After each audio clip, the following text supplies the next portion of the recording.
Es verdad. Soy muy nervioso. Horrorosamente nervioso. Siempre lo fui. Pero, ¿por qué pretendéis que esté loco? La enfermedad ha agudizado mis sentidos, sin destruirlos, ni embotarlos. Tenía el oído muy fino. Ninguno lo igualaba.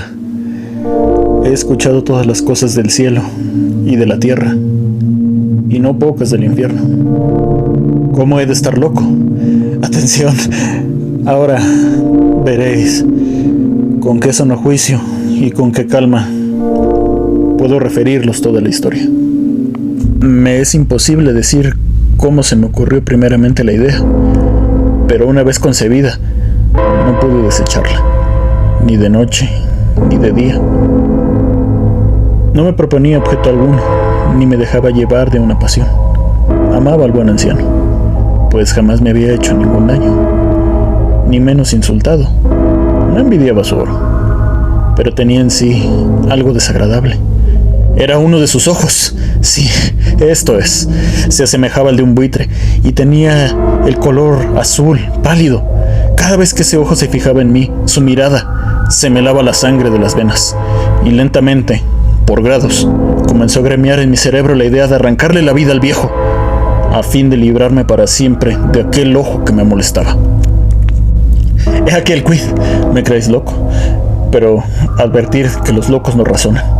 Si hubieras visto con qué buen juicio procedí, con qué tacto y previsión y con qué disimulo puse mis manos a la obra, nunca había sido tan amable con el viejo como durante la semana que precedió al asesinato. Todas las noches, a eso de las 12, levantaba el picaporte de la puerta y lo abría, pero que suavemente, y cuando quedaba bastante espacio para pasar la cabeza, introducía una linterna sorda bien cerrada, para que no filtrase ninguna luz, y alargaba el cuello. ¡Oh! Os hubieras reído al ver con qué cuidado procedía. Movía lentamente la cabeza, muy poco a poco, para no perturbar el sueño del viejo, y necesitaba al menos una hora para adelantarla lo suficiente a fin de ver al hombre echado en su cama. ¡Ah! Un loco no habría sido tan prudente. Y cuando mi cabeza estaba dentro de la habitación, levantaba la linterna con sumo cuidado. ¡Oh! ¡Con qué cuidado! ¡Con qué cuidado! Porque la charnera rechinaba. No le abría más lo suficiente para un imperceptible rayo de luz iluminase el ojo del buitre. Hice esto durante 6 largas noches, hasta las 12, pero siempre encontré el ojo cerrado, y por consiguiente me fue imposible consumar mi obra, porque no era el viejo lo que me incomodaba, sino su maldito ojo.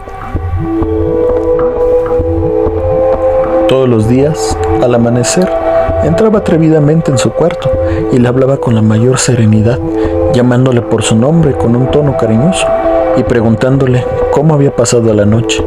Ya ven, por lo dicho, que debería ser un viejo muy perspicaz para sospechar que todas las noches hasta las 12 le examinaban durante su sueño. Llegada la 8ª noche, procedí con más precaución aún para abrir la puerta. La aguja de un reloj se hubiera movido más rápidamente que mi mano. Mis facultades y mi sagacidad estaban más desarrolladas que nunca, y apenas podía reprimir la emoción de mi triunfo. Pensar que estaba ahí, abriendo la puerta poco a poco, y que él no podía ni siquiera soñar en mis actos, esta idea me hizo reír, y tal vez el durmiente escuchó mi ligera carcajada, pues de pronto se movió en su lecho como si se despertase. Tal vez creéis que me retiré. Nada de eso. Su habitación estaba negra como un pez. Tan espesas eran las tinieblas, pues el viejo había cerrado herméticamente los postijos por temor a los ladrones, y sabiendo que no podía ver la puerta entornada, seguía empujándola siempre más.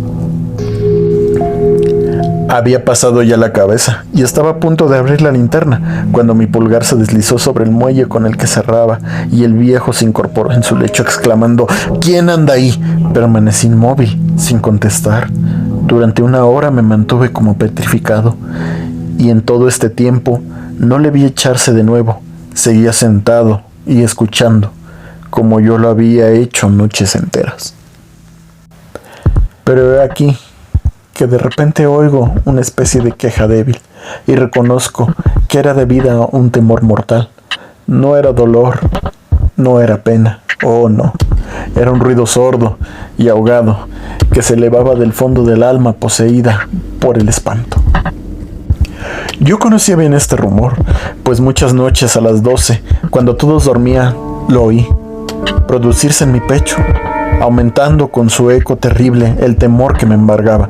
Por eso comprendía bien lo que el viejo experimentaba y lo compadecía, aunque la risa entreabriese mis labios. No se me ocultaba que se había mantenido despierto desde el primer ruido. Cuando se revolvió en el lecho, sus temores se acrecentaron y sin duda quiso persuadirse que no había causa para ello, mas no pudo contenerse. Sin duda pensó, eso no era más que el viento de la chimenea, o el ratón que corre, o algún grillo que canta. El hombre se esforzó para confirmarse en estas hipótesis, pero todo fue inútil. Era inútil, porque la muerte que se acercaba había pasado delante de él con su negra sombra, envolviendo en ella a su víctima, y la influencia fúnebre de esta sombra invisible era la que le hacía sentir, aunque no distinguiese ni viera nada, la presencia de mi cabeza en el cuarto. Después de esperar largo tiempo, con mucha paciencia sin oírle echarse de nuevo, resolví entreabrir un poco la linterna, pero tan poco, que casi no era nada. La abrí tan cautelosamente que más no podía hacer, hasta que al fin un solo rayo pálido, como un hilo de araña, saliendo de la abertura, se proyectó en el ojo del buitre. Estaba abierto, muy abierto, y no me enfurecí. Apenas le miré. Le vi con la mayor claridad, todo entero, con su color azul opaco y cubierto con una especie de velo hediondo que heló mi sangre hasta la médula de los huesos. Pero esto era lo único que veía de la cara o de la persona, lo que veía del anciano, pues se había dirigido el rayo de luz como por instinto hacia ese maldito ojo. ¿No os he dicho ya que lo que tomabais por locura no es sino un refinamiento de los sentidos?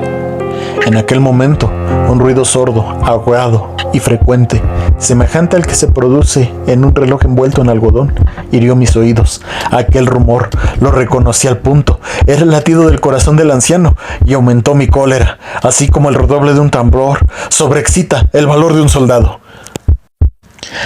Pero me contuve y permanecí inmóvil, sin respirar apenas, y esforzándome en iluminar el ojo con el rayo de luz.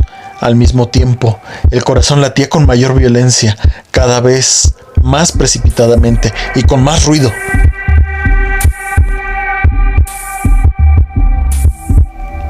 El terror del anciano debía ser indecible, pues aquel latido se producía con redoblada fuerza cada minuto. ¿Me escucháis atentos? Ya os he dicho que yo era nervioso, y lo soy, en efecto.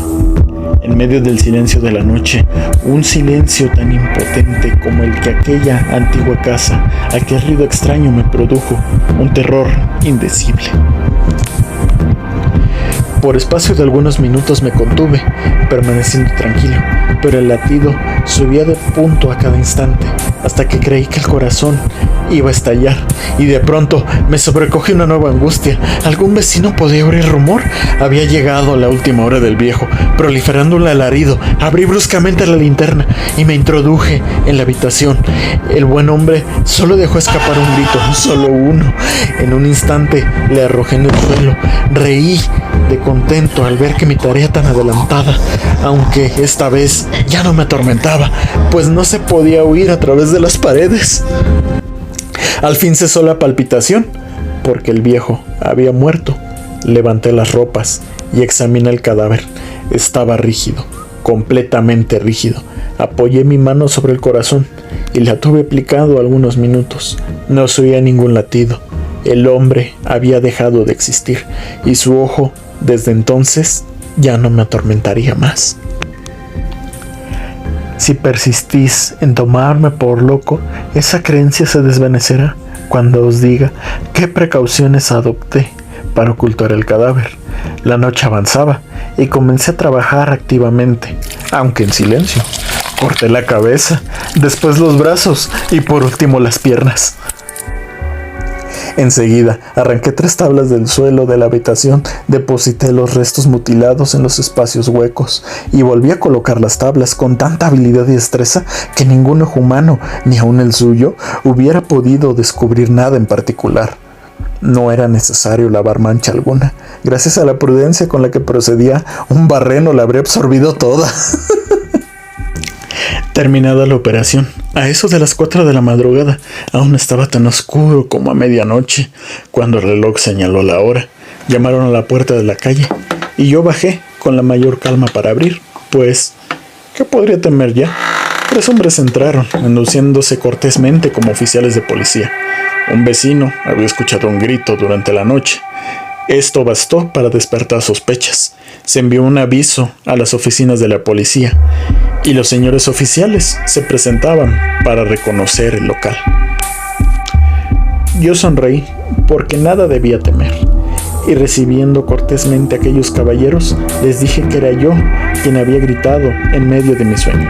Añadí que el viejo estaba de viaje y conduje a los oficiales por toda la casa, invitándoles a buscar, a registrar perfectamente. Al fin entré en su habitación y mostré sus tesoros, completamente seguros y en el mejor orden. En el entusiasmo de mi confianza, ofrecí sillas a los visitantes para que descansaran un poco, mientras que yo, con la loca audacia de un triunfo completo, coloqué la mía en el sitio mismo donde yacía el cadáver de la víctima. Los oficiales quedaron satisfechos y convencidos por mis modales. Yo estaba muy tranquilo. Se sentaron y hablaron de cosas familiares, a la que les contesté alegremente. Mas, al poco tiempo, sentí que palidecía y ansié la marcha de aquellos hombres. Me dolía la cabeza. Me parecía que mis oídos zumbaban. Pero los oficiales continuaban sentados, hablando sin cesar. El zumbido se producía más, persistiendo con mayor fuerza.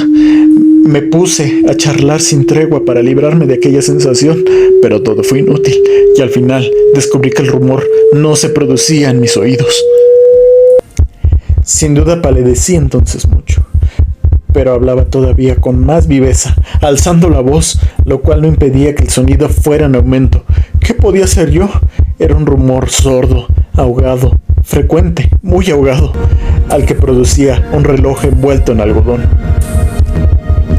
Respiré fatigosamente. Los oficiales no oían aún.